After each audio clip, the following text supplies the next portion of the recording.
नेकी तो मेरे गले नूं आ गई। अम्मा जी ने ना भला किया, लेकिन सारी जिंदगी मैनू याद रहेगा कि इस तरह की नेकी मैं कदे भी नहीं करनी। नौजवान कहता मैं वन व्हीलिंग करता सा, बहुत ज़्यादा मैनू शौक आया, पूरे एरिए मैं मशहूर आया। और भी मुंडे वन व्हीलिंग करते सी। साडे इलाके का एक मुंडा वन व्हीलिंग करता ट्रक के थले आ गया सी। मेरे घर दे मैनू बड़ा मना करते सी, वड्डा भाई आ ते अब्बा जी बड़ी बारी मैनू मार बैठे ने, लेकिन फिर ही मैं बाज नहीं सी आंदा। वो मोटरसाइकिल की चाबी छपा देंदे सी, मैं ढूंढ के फिर ही मोटरसाइकिल लै जांदा सा। कहंदा उन्हां मोटरसाइकिल संभाल के रखिया सी, हुण मैनू देंदे नहीं सी आ, क्योंकि साडे इलाके दा मुंडा जिहड़ा ट्रक थले आके मरिया सी। कहंदा शामां दा टाइम सी, बाजारू कोई चीज़ लियावनी सी। मन्नू कहंदे ने कि मोटरसाइकिल लै जा ते जा बाजारू जाके चीज़ लै। उन्हां ते ऐ ही सोचिया सी इन्हें किहड़ा किधरे जाना है। कहंदा मैं जूं ही मोटरसाइकिल लैके घरों निकलिया, मैं गलियां च भी अक्सर इस तरह दी हरकतां करदा रहिंदा सा। कहंदा मैं जूं ही उत्थों निकलिया, थोड़ा जिहा अगे आया, ये अपनी गली भी सा, एक अम्मा जी घरों पे निकलते सी। मन्नू कहंदे ने पुत्तर खलो जी खलो जी। कहंदा मैं उत्ते ही खलो गया। मैं कहा दसो अम्मा जी। पुत्तर एक मिनट ठहर जी, मैं आई हूँ। कहंदा मैं उन्होंने दरवाजे अगे खलो गया। अम्मा जी अंदर गए ने, थोड़ी देर बाद बाहर आए ने, एक छापर उन्होंने हाथ च है। पुत्तर मन्नू भी अड्डे ते ला दी। कहंदा मैं क्या बवो अम्मा जी, मैं तुहानू ला देंगा। कहंदा मेरे पिछे बह गए ने। जो ही उत्थों निकलिया, कहंदा पुत्तर ठहर जा, मैं तू कोई फ्रूट लै ला अपने बच्चों वास्ते। कहंदा मैं उत्थे फ्रूट वाली रेहड़ी ते रुक गया। तकरीबन 10-15 मिनट उन्हें उत्थे ला दिते। चंगी भली ठंड आई, लेकिन मैं घरों जर्सी वगैरह चादर कोई शह कहंदा मैं नहीं सी लई। कहंदा अम्मा रा जिसले तू फ्रूट लिया ते शामां दा टाइम होया सी, थोड़ा थोड़ा नेरा पै गया सी। कहंदे अम्मा री कहंदे पुत्तर चल मैनू अड्डे ते ला दे, मैं अपने पिंड जाना। कहंदा मैं जिसले मोटरसाइकिल लैके अड्डे ते गया ते अगे ना कोई वैगन सी ना कोई रक्षा आ। अगे पिछे तकन लग पे। कहंदे पुत्तर इत्थे ते कोई शह नहीं, मैं किस तरह जांगी। कहंदा काफ़ी देर खलोते रहे, मैं भी उन्हां कोल ही खलोता रहा। मैं क्या हो सकता वापस जिथों आए ने उत्थे घर जाना होवे। कहंदा पुत्तर तू इंज कर, इथों 10-15 मिनट अगे चौक है ते उत्थे तू मैनू लाया, उत्थों कोई ना कोई गड्डी आ जाती है तो मैं ओहदे ते टुर जाऊंगा। कहंदा मैं क्या चलो सही है अम्मा जी, बह जाओ, मैं तुहानू उत्थे ला देना। कहंदा मैं हिम्मत मारी पिछे बालिया। कहंदा मोटरसाइकिल ते चंगा भला मैनू फांडा पिया लगदा सी, लेकिन मैं जरा परवाह ना कीती। अम्मा दा नाल लैके जिसले कहंदा 15 मिनट मैं मोटरसाइकिल चलाया, शामां दा टाइम सी। कहंदा बड़ी मैनू ठंड पी लगे, लेकिन मैं जिसले चौक ते आया आके देखा तो उत्थे भी कोई शह नहीं सी। कहंदा कोई रक्षा कोई वैगन कोई शह नहीं सी आउंदी पई। कहंदा उत्थे बिल्कुल सुनसान पिया सी। कहंदा मैं क्या अम्मा जी इत्थे भी कोई शह नहीं है। कहंदा मैं क्या हो सकदा, आखन चल पुत्तर मैनू वापस लै जा। कहंदे पुत्तर थोड़ी देर ठहर जा, हो सकदा कोई साडे पिंड दा मोटरसाइकिल या कोई रक्षा आ जाए तो मैं ओहदे ते टुर जाई। कहंदा 2 वैगनां लंघियां, उन्हां आख्या जी असीं उधर नहीं जाना। कहंदा खलो खलो के मैनू ठंड पई लगे। कहंदा 40-45 मिनट गुजर के मैं क्या अम्मा जी इत्थे ते कोई शह नहीं आउंदी, चंगा भला नेरा पै गया। कहंदा पुत्तर तू इंज कर, सानू थोड़ा जिहा अगे करिया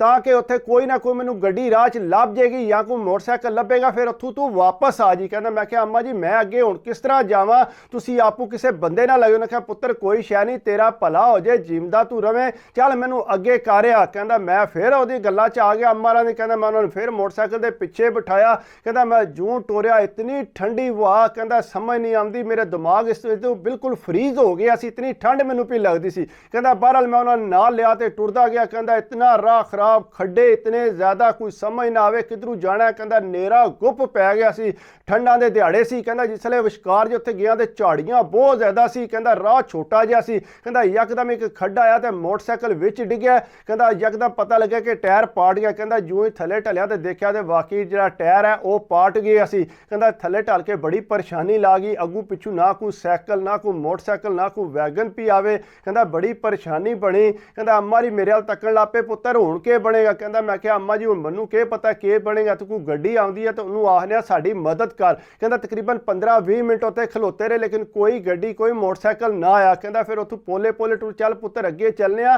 अगे जाके दुकानां है ने ते उत्थे हो सकदा जाके कोई मोटरसाइकिल या कोई रक्षा लभ जाए, फिर उत्थे करने आ। कहंदा मैं मोटरसाइकिल जू तरीका कहंदा टुरे ही कोना मोटरसाइकिल, मेरी तो यब निकल गई। कहंदा उत्थे कहंदा इतनी देर नूं पिछू एक मोटरसाइकिल आया ते अम्मा री उहदे अगे खलो रहे फटोड़ा, पुत्तर खलो जा खलो जा। कहंदा जूं ही ओह खलोता है ते अम्मा री कहंदा पुत्तर मैं फलाने पिंड दी ते तू इंज कर मैनू मेरे पिंड ला दे। कहंदा मोटरसाइकिल मोड़े दा पैंचर हो गया, जिहदी वजह नाल जिहड़ा असीं अगे नहीं जांदे पे। कहंदा अम्मा जी कोई मसला नहीं, बैठो मैं तुहानू ला देना। कहंदा अगू मैं पुछया कि भाई मेरे मोटरसाइकिल दा के बनेगा। उन्हें यह भी ना आख्या कि चल साडे नाल बह जा, तू भी कार लगा चल।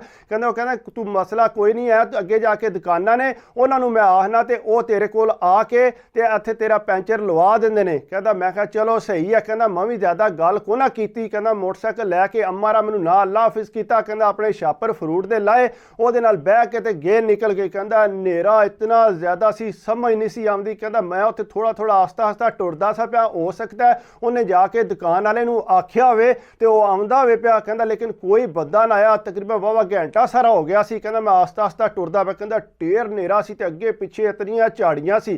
ਕਹਿੰਦਾ ਇਤਨੀ ਦੇਰ ਨੂੰ ਮੈਨੂੰ ਦੂਰੋਂ ਨਾ ਮੋਟਰਸਾਈਕਲ ਆਉਂਦਾ ਨਜ਼ਰ ਆਇਆ। ਕਹਿੰਦਾ ਜੂ ਹੀ ਮੋਟਰਸਾਈਕਲ ਆਈਏ ਥੋੜਾ ਜਿਹਾ ਪਿੱਛੇ ਸੀ। ਕਹਿੰਦਾ ਮੈਂ ਜੀ ਕੀਤਾ ਕਿੱਕ ਮਾਰ ਕੇ ਲੈਟ ਜੂ ਹੀ ਬਾਲੀ ਆ। ਕਹਿੰਦਾ ਉਸ ਮੋਟਰਸਾਈਕਲ ਵਾਲੇ ਨੇ ਉੱਥੋਂ ਹੀ ਪਿੱਛਾ ਪਰਤਾ ਲਿਆ। ਕਹਿੰਦਾ ਉਹ ਮੇਰੇ ਤੋਂ ਵੀ ਜ਼ਿਆਦਾ ਡਰ ਗਿਆ, ਉੱਥੋਂ ਹੀ ਪਿੱਛਾ ਨੱਸ ਗਿਆ। ਕਹਿੰਦਾ ਮੈਂ ਆਵਾਜ਼ ਵੀ ਮਾਰੀ ਲੇਕਿਨ ਉਹਨੇ ਮੇਰੀ ਆਵਾਜ਼ ਕੋ ਨਾ ਸੁਣੀ ਤੇ ਉਹ ਗਿਆ ਨਿਕਲ ਗਿਆ। ਕਹਿੰਦਾ ਮੈਂ ਕਿਹਾ ਹੁਣ ਮੇਰਾ ਕੀ ਬਣੇਗਾ, ਕੋਈ ਇੱਥੇ ਆਮਦੇ ਨਹੀਂ ਪਿਆ, ਚੰਗੇ ਸੁਨਸਾਨ ਰਾਹ ਤੇ ਮੈਂ ੜੇਕੇ ਲੱਗ ਗਿਆ। ਕਹਿੰਦਾ ਬਹਰਹਾਲ ਜਿਸਲੇ ਉੱਥੇ ਖਲੋਤਾ ਰਿਹਾ, ਕਹਿੰਦਾ ਥੋੜੀ ਦੇਰ ਬਾਅਦ ਮੈਨੂੰ ਝਾੜੀਆਂ ਚੋਂ ਨਾ ਬੜੀ ਇੰਜ ਆਵਾਜ਼ ਪਿਆ ਵੀ ਇੰਜ ਲੱਗੇ ਕਿ ਕੋਈ ਸ਼ੈ ਆਉਂਦੀ ਆ ਪਈ। ਕਹਿੰਦਾ ਡਰ ਨਾਲ ਜਿਹੜਾ ਮੇਰੀ ਬੜੀ ਮਾੜੀ ਹਾਲਤ ਹੋ ਗਈ, ਸਮਝ ਨਾ ਆਵੇ ਹੁਣ ਕਿੱਧਰ ਜਾਵਾਂ। ਕਹਿੰਦਾ ਮੈਂ ਸੋਚਿਆ ਕਿ ਮੋਟਰਸਾਈਕਲ ਇੱਥੇ ਹੀ ਖਲਾਣਾ, ਆਪਣੀ ਜਾਨ ਜਿਹੜੀ ਹੈ ਉਹ ਪਹਿਲਾਂ। ਕਹਿੰਦਾ ਮੋਟਰਸਾਈਕਲ ਉੱਥੇ ਹੀ ਖਲਾਇਆ, ਲਾਕ ਲਾਇਆ। ਕਹਿੰਦਾ ਜਿਸ ਸਾਈਡ ਤੇ ਅੰਮਾ ਹੀ ਗਏ ਸੀ, ਕਹਿੰਦਾ ਹਨੇਰਾ ਸੀ, ਹਲਕੀ ਹਲਕੀ ਚਾਨਣੀ ਸੀ। ਕਹਿੰਦਾ ਬਹਰਹਾਲ ਮੈਂ ਜੂੰ ਟੁਰਦਾ ਗਿਆ ਠੰਡ ਦੀ ਤਾਂ ਮੈਨੂੰ ਫਿਕਰ ਹੀ ਕੋਈ ਨਾ ਰਹੀ। ਮੈਂ ਅੱਗੂ ਪਿੱਛੂ ਦੇਖਦਾ ਸਾ ਪਿਆ ਕਿ ਕੋਈ ਸ਼ੈ ਨਾ ਨਿਕਲ ਆਵੇ। ਕਹਿੰਦਾ ਬੜਾ ਹੀ ਡਰ ਪੋਕ ਸਾ, ਉਂਝ ਬਿਸ਼ੱਕ ਵਨ ਵੀਲਿੰਗ ਕਰਦਾ ਸਾਂ ਲੇਕਿਨ ਡਰ ਬੜਾ ਮੈਨੂੰ ਪਿਆ ਲੱਗਦਾ ਸੀ। ਕਹਿੰਦਾ ਮੈਂ ਟੁਰਦਾ ਗਿਆ, ਜੂੰ ਹੀ ਅੱਗੇ ਗਿਆ ਤੇ ਉਹ ਦੁਕਾਨਾਂ ਜਿਹੜੀਆਂ ਨੇ ਤਕਰੀਬਨ ਆਈਆਂ ਨੇ। ਕਹਿੰਦਾ ਸ਼ਟਰ 2 ਲੱਗੇ ਸੀ। ਕਹਿੰਦਾ ਉਹਨਾਂ ਨੂੰ ਮੈਂ ਖੜਕਾਇਆ ਤੇ ਲੇਕਿਨ ਕੋਈ ਸ਼ੈ ਨਾ ਅੰਦਰੋਂ ਨਿਕਲੀ। ਕਹਿੰਦਾ ਮੈਂ ਆਵਾਜ਼ ਵੀ ਮਾਰੀ ਫੇਰ ਵੀ ਕੋਈ ਬੰਦਾ ਨਾ ਨਿਕਲਿਆ। ਕਹਿੰਦਾ ਕਾਫੀ ਦੇਰ ਉੱਤੇ ਖਲੋਤਾ ਸ਼ਾਇਦ ਕੋਈ ਨਾ ਕੋਈ ਆ ਜੇ, ਲੇਕਿਨ ਕਹਿੰਦਾ ਕੋਈ ਬੰਦਾ ਨਾ ਆਇਆ। ਕਹਿੰਦਾ ਫਿਰ ਮੈਂ ਹੋਰ ਅਗਾਂਹ ਟੁਰ ਪਿਆ। ਕਹਿੰਦਾ ਜੂੰ ਹੀ ਟੁਰਦਾ ਗਿਆ ਤੇ ਪਿੱਛੂ ਜਿਹੜਾ ਇੱਕ ਮੋਟਰਸਾਈਕਲ ਆਇਆ। ਕਹਿੰਦਾ ਜੂੰ ਹੀ ਮੋਟਰਸਾਈਕਲ ਆਇਆ ਮੈਂ ਫਟਾਫਟ ਰੌਲਾ ਪਾਇਆ ਕਿ ਖਲੋ ਜੋ। ਕਹਿੰਦਾ ਕੋਲ ਆਇਆ ਤੇ ਇੱਕ ਬਾਬਾ ਜੀ ਨੇ ਕਿਹਾ ਕੀ ਗੱਲ ਹੈ। ਕਹਿੰਦਾ ਮੈਂ ਬਾਬਾ ਜੀ ਇਸ ਤਰ੍ਹਾਂ ਮੇਰਾ ਮੋਟਰਸਾਈਕਲ ਪਿੱਛੇ ਪੈਂਚਰ ਹੋ ਗਿਆ ਤੇ ਮੈਂ ਇਸ ਤਰ੍ਹਾਂ ਇੱਕ ਅੰਮਾਰਾ ਨੂੰ ਇਹ ਫਲਾਣੇ ਪਿੰਡ ਛੱਡਣ ਆਇਆ ਸਾਂ ਤੇ ਮੇਰੇ ਨਾਲ ਇਹ ਪਰੇਸ਼ਾਨੀ ਬਣੀ। ਉਹਨਾਂ ਕਿਹਾ ਅੰਮਾਰੀ ਕਿਉਂ ਨਾ ਕਿਹਾ ਉਹ ਕਿਸੇ ਹੋਰ ਨਾਲ ਬਹਿ ਕੇ ਮੋਟਰਸਾਈਕਲ ਤੇ ਟੁਰ ਗਏ ਨੇ। ਕਹਿੰਦੇ ਮੁੜਿਆ ਮੈਂ ਵੇਖਿਆ ਪਿੱਛੇ ਮੋਟਰਸਾਈਕਲ ਖਲੋਤਿਆ, ਮੈਂ ਤੇ ਡਰ ਗਿਆ ਸਾਂ ਸ਼ਾਇਦ ਕੋਈ ਚੋਰ ਉੱਤੇ ਖਲੋਤੇ ਨੇ। ਨਹੀਂ ਬਾਬਾ ਜੀ ਮੇਰੇ ਨਾਲ ਇਹ ਮਸਲਾ ਬਣ ਗਿਆ। ਉਹਨਾਂ ਬਾਬਾ ਜੀ ਨੇ ਆਖਿਆ ਚੱਲ ਪੁੱਤਰ ਬਹਿ ਮੇਰੇ ਨਾਲ ਮੋਟਰਸਾਈਕਲ ਤੇ ਆਪੇ ਬਾਅਦ ਚ ਕੋਈ ਤੱਕਨੇ ਆ। ਕਹਿੰਦਾ ਬਾਬਾ ਜੀ ਨੇ ਮੈਨੂੰ ਮੋਟਰਸਾਈਕਲ ਤੇ ਬਿਠਾਇਆ ਤੇ ਤਕਰੀਬਨ 10 ਕੁ ਮਿੰਟ ਅਸੀਂ ਸਫ਼ਰ ਕੀਤਾ ਤੇ ਉਹ ਮੈਨੂੰ ਆਪਣੇ ਪਿੰਡ ਲੈ ਆਏ। ਕਹਿੰਦਾ ਜਾ ਕੇ ਉਹਨਾਂ ਮੈਨੂੰ ਬੈਠਕ ਜੀ ਬਿਠਾਇਆ, ਜਾ ਕੇ ਮੈਨੂੰ ਪੁੱਛਦੇ ਨੇ ਕੀ ਗੱਲ ਹੈ, ਕਿਹੜੇ ਇਲਾਕੇ ਨੇ ਤੂੰ। ਕਹਿੰਦਾ ਮੈਂ ਦੱਸਿਆ ਕਿ ਇਸ ਤਰ੍ਹਾਂ ਫਲਾਣੇ ਸ਼ਹਿਰ ਦਾ ਤੇ ਉੱਥੋਂ ਜਿਹੜਾ ਮੈਂ ਆਇਆ, ਮੈਂ ਤੇ ਘਰੋਂ ਨਿਕਲਿਆ ਸਾਂ ਬਾਜ਼ਾਰ ਜਾਣ ਵਾਸਤੇ ਤੇ ਅਗੂਏ ਅੰਮਾ ਹੀ ਨਿਕਲ ਆਏ ਨੇ ਸਾਡੀ ਗਲੀ 'ਚ ਤੇ ਮੈਂ ਇਹਨਾਂ ਨੂੰ ਇੱਥੇ ਲਾਣ ਆਇਆ ਤੇ ਇਹਨਾਂ ਦੇ ਮੈਂ ਪਿੰਡ ਤੱਕ ਪਹੁੰਚ ਆਇਆ। ਉਹਨਾਂ ਕਿਹਾ ਚੱਲ ਪੁੱਤਰ ਕੋਨਾ ਪਰੇਸ਼ਾਨ ਹੋ ਤੇ ਸੁਬਾਹ ਜਿਹੜਾ ਤੂੰ ਟਾਈਮ ਨਾਲ ਜਾਈਂ, ਜਾ ਕੇ ਆਪਣੇ ਮੋਟਰਸਾਈਕਲ ਨੂੰ ਪੈਂਚਰ ਲਵਾਈ ਤੇ ਫਿਰ ਤੂੰ ਆਪਣੇ ਘਰ ਟੁਰ ਜੀ। ਕਹਿੰਦਾ ਮੈਂ ਕਿਹਾ ਠੀਕ ਹੈ, ਹੋਰ ਮੈਂ ਕਰਨਾ ਵੀ ਕੀ ਸੀ। ਕਹਿੰਦਾ ਮੈਂ ਪੂਰੀ ਰਾਜ ਐਸਾ ਜਾਗਾ ਨੂਟੇ ਰਿਹਾ, ਮੈਨੂੰ ਪਤਾ ਵੀ ਨਾ। ਕਹਿੰਦਾ ਪਿੱਛੋਂ ਮੇਰੇ ਘਰ ਦੇ ਬੜੇ ਪਰੇਸ਼ਾਨ। ਉਹਨਾਂ ਆਖਿਆ ਗਿਆ ਕਿੱਧਰ। ਕਹਿੰਦਾ ਪਹਿਲਾਂ ਤੇ ਉਹ ਬਾਜ਼ਾਰ ਦਾ ਚੱਕਰ ਲਾ ਕੇ ਆਏ, ਫਿਰ ਅੱਲਾ ਕੀਤਾ ਉਹਨਾਂ ਨੂੰ ਕਿਸੇ ਮਾਈ ਨੇ ਦੱਸਿਆ ਕਿ ਇਸ ਤਰ੍ਹਾਂ ਜਿਹੜਾ ਫਲਾਣਿਆਂ ਦੇ ਘਰ ਦੇ ਸਾਹਮਣੇ ਖਲੋਤਾ ਸੀ, ਉਹਨਾਂ ਦੀ ਮਾਈ ਨੂੰ ਨਾਲ ਮੋਟਰਸਾਈਕਲ ਤੇ ਬਿਠਾ ਕੇ ਗਿਆ ਸੀ। ਕਹਿੰਦਾ ਜਿਸ ਵੇਲੇ ਉਹਨਾਂ ਦੇ ਘਰੋਂ ਜਾ ਕੇ ਪੁੱਛਿਓ ਨੇ ਰਾਤ ਦਾ 1-2 ਹੋਇਆ ਸੀ, ਉਹਨਾਂ ਦੱਸਿਆ ਕਿ ਇਸ ਤਰ੍ਹਾਂ ਜਿਹੜਾ ਹੈ ਉਹ ਪਿੰਡ ਜਾਣਾ ਸੀ ਤੇ ਉਹਨਾਂ ਨੂੰ ਅੱਡੇ ਤੇ ਲਾਣਾ ਸੀ। ਕਹਿੰਦਾ ਲੇਕਿਨ ਉਹ ਤੇ ਘਰ ਵਾਪਸ ਆਏ ਹੀ ਨਹੀਂ। ਕਹਿੰਦਾ ਜਿਸ ਵੇਲੇ ਉਹਨਾਂ ਐਡਰੈਸ ਦਿੱਤਾ ਕਿ ਫਲਾਣੇ ਪਿੰਡ ਦਾ, ਕਹਿੰਦਾ ਮੈਂ ਕਿਹਾ ਤੁਸੀਂ ਜਿਹੜੇ ਮੇਰੇ ਘਰ ਦੇ ਕਹਿੰਦੇ ਨੇ ਕਿ ਤੁਸੀਂ ਵੀ ਨਾਲ ਹੀ ਪਵੋ, ਚਲੋ ਜਾ ਕੇ ਉੱਥੋਂ ਪਤਾ ਕਰੀਏ ਮੁੰਡਾ ਸਾਡਾ ਗਿਆ ਕਿੱਧਰ ਹੈ। ਕਹਿੰਦਾ ਉਹਨਾਂ ਗੱਡੀ ਉੱਥੋਂ ਲਈ ਸਪੈਸ਼ਲ।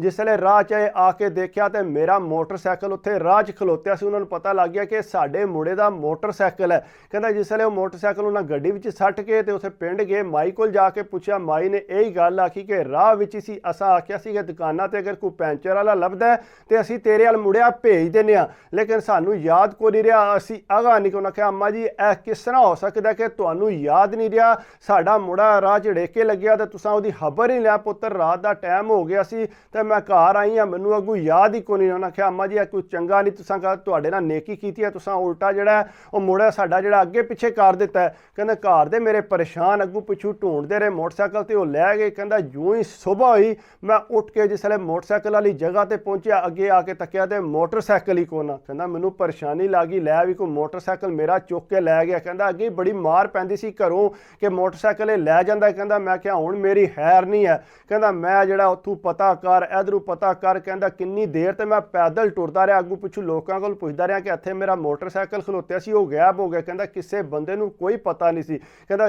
ਡੀਗਰ ਦਾ ਟਾਈਮ ਹੋ ਗਿਆ ਸੀ, ਮੈਂ ਇੱਕ ਥੜੀ ਤੇ ਬੈਠਿਆ ਸਾਂ ਦੁਕਾਨ ਦੀ ਤੇ ਇੰਨੀ ਦੇਰ ਨੂੰ ਕੋਈ ਗੱਡੀ ਆ ਕੇ ਮੇਰੇ ਕੋਲ ਰੁਕੀ ਹੈ। ਕਹਿੰਦਾ ਜਿਉਂ ਹੀ ਗੱਡੀ ਆ ਕੇ ਕੇ ਰੁਕੀ ਹੈ ਤੇ ਉਹਦੇ 'ਚ ਮੇਰੇ ਬਜ਼ੁਰਗ ਤੇ ਮੇਰੇ ਭਾਈਆ ਨਿਕਲਿਆ। ਕਹਿੰਦਾ ਬਜ਼ੁਰਗ ਮੇਰੇ ਨਿਕਲਦਿਆਂ ਸਾਹ ਤੇ ਮੈਨੂੰ ਕਲਾਵਾ ਮਾਰ ਕੇ ਮੈਨੂੰ ਪਿਆਰ ਦੇਣ ਲੱਗ ਪਏ ਨੇ, ਉਹ ਤੂੰ ਕਿੱਧਰ ਰਹਿ ਗਿਆ ਸੀ? ਕਹਿੰਦਾ ਮੈਂ ਦੱਸਿਆ ਅੱਬਾ ਜੀ ਇਸ ਤਰ੍ਹਾਂ ਮਤ। ਉਹਨਾਂ ਕਿਹਾ ਪੁੱਤਰ ਸਾਨੂੰ ਸਾਰੀ ਗੱਲ ਦਾ ਪਤਾ ਲੱਗ ਗਿਆ, ਅਸੀਂ ਰਾਤ ਦੇ ਤੈਨੂੰ ਢੂੰਡਦੇ ਪਏ, ਸਾਨੂੰ ਤੇ ਫਿਕਰ ਲੱਗ ਗਈ ਹੈ ਕਿ ਮੁੰਡਾ ਸਾਡਾ ਗਿਆ ਕਿੱਧਰ। ਅਸੀਂ ਤੇ ਡਰਦੇ ਸਪੇ ਕਿ ਤੂੰ ਵਨ ਵੀਲਿੰਗ ਵਾਸਤੇ ਨਿਕਲ ਗਏ, ਲੇਕਿਨ ਤੂੰ ਇਸ ਤਰ੍ਹਾਂ ਦੇ ਡੇਕੇ ਲੱਗ ਗਿਆ, ਤੂੰ ਇਹ ਕੰਮ ਕਿਉਂ ਕੀਤਾ? ਉਹਨੇ ਕਿਹਾ ਅੱਬਾ ਜੀ ਸਾਡੀ ਗਲੀ 'ਚੋਂ ਮਾਈ ਨਿਕਲੀ ਸੀ, ਮੈਂ ਕਿਹਾ ਚਲੋ ਉਹਨੂੰ ਛੱਡ ਦੇਣਾ, ਮੈਨੂੰ ਨਹੀਂ ਸੀ ਪਤਾ ਕਿ ਇੰਨਾ ਮਸਲਾ ਬਣ ਜਾਏਗਾ। ਉਹਨਾਂ ਕਿਹਾ ਪੁੱਤਰ ਤੂੰ ਚੱਲ ਘਰ ਸਾਡੇ ਨਾਲ। ਕਹਿੰਦਾ ਮੈਂ ਫਿਰ ਘਰ ਆਇਆ, ਮੈਨੂੰ ਪਤਾ ਲੱਗਾ ਕਿ ਮੋਟਰਸਾਈਕਲ ਤੇ ਅੱਗੇ ਹੀ ਘਰ ਆ ਗਏ ਹੈ। ਕਹਿੰਦਾ ਘਰ ਦੇ ਸਾਰੇ ਬੜੇ ਖੁਸ਼ ਹੋਏ, ਮੈਨੂੰ ਕਲਾਵੇ ਮਾਰਨ ਲੱਗ ਪਏ ਕਿ ਪੁੱਤਰ ਆਇੰਦਾ ਤੂੰ ਇਸ ਤਰ੍ਹਾਂ ਦਾ ਕੰਮ ਨਾ ਕਰੀ। ਕਹਿੰਦਾ ਤੁਸੀਂ ਨਾ ਵੀ ਆਖੋ ਤੇ ਮੈਂ ਤਾਂ ਵੀ ਅੱਜ ਤੋਂ ਬਾਅਦ ਇਸ ਤਰ੍ਹਾਂ ਦਾ ਕੰਮ ਨਹੀਂ ਕਰਾਂਗਾ ਕਿ ਕਿਸੇ ਅੰਮਾਰਾਂ ਨੂੰ ਜਾ ਕੇ ਆਖਣ ਮੈਨੂੰ ਅੱਡੇ ਤੇ ਲਾਇਆ ਤੇ ਅੱਗੋਂ ਉਹਨਾਂ ਦੇ ਮੈਂ ਪਿੰਡ ਵੱਲ ਟੁਰ ਪਾਂ। ਇਸ ਤਰ੍ਹਾਂ ਦਾ ਕੰਮ ਕਦੇ ਵੀ ਨਹੀਂ ਕਰਨਾ।